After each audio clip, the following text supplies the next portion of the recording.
आज हिंदीच्या मुद्द्यावरून जीआरची प्रतिकात्मक होळी केली जाणार आहे। उद्धव ठाकरेंच्या उपस्थितीमध्ये जीआरची प्रतिकात्मक होळी केली जाणार आहे। आंदोलनाला मनसे नेते नितीन सरदेसाई हजेरी लावणार असल्याची माहिती आहे। आझाद मैदानावर हे आंदोलन होणार आहे। जाहीर सभेचं सुद्धा आयोजन असेल।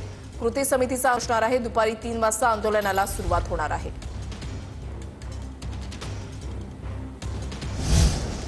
उद्धव ठाकरे आणि मनसेचे नेते आंदोलनामध्ये सहभागी होतील। दुपारी 3 वाजता जीआरची होळी केली जाणार आहे आणि यावेळेला स्वतः उद्धव ठाकरेंची उपस्थिती असेल। अक्षय मणकणी आमचे प्रतिनिधी आमच्या सोबत आहेत। अधिक माहिती त्यांच्याकडून जाणून घेणार आहोत।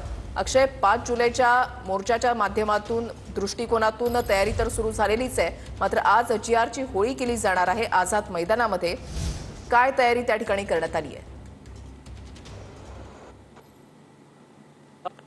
नक्कीच केंद्राकडनं संपूर्ण संदर्भात जो शासन निर्णय आहे राज्याचा, त्या संपूर्ण शासन जी आहे ती आझाद मैदानावरती आज या संपूर्ण उद्धव ठाकरे आणि त्याचसोबतच मनसेचे नितीन सरदेसाई हे देखील या संपूर्ण कार्यक्रमाला उपस्थित राहणार आहे। 5 जुलैला जो काही मोर्चा होणार आहे गिरगाव पासून ते आझाद मैदानापर्यंत, त्या संपूर्ण मोर्चा करता एक मोठी तयारी जी आहे ती मनसे आणि उद्धव ठाकरे यांच्या पक्षाकडनं होताना सध्या पाहायला मिळत आहे। मुंबईमधल्या प्रत्येक विभागामध्ये सध्या दोन्ही पक्षाच्या कार्यकर्त्यांसोबत बैठका सुरू आहेत आणि सामान्य नागरिकांना या सगळ्या बैठकीमध्ये येण्याच्या संदर्भातल्या सूचना ज्या आहेत त्या देण्यात येताना आपल्याला पाहायला मिळत आहेत। 5 जुलैला दोन्ही ठाकरे जे आहेत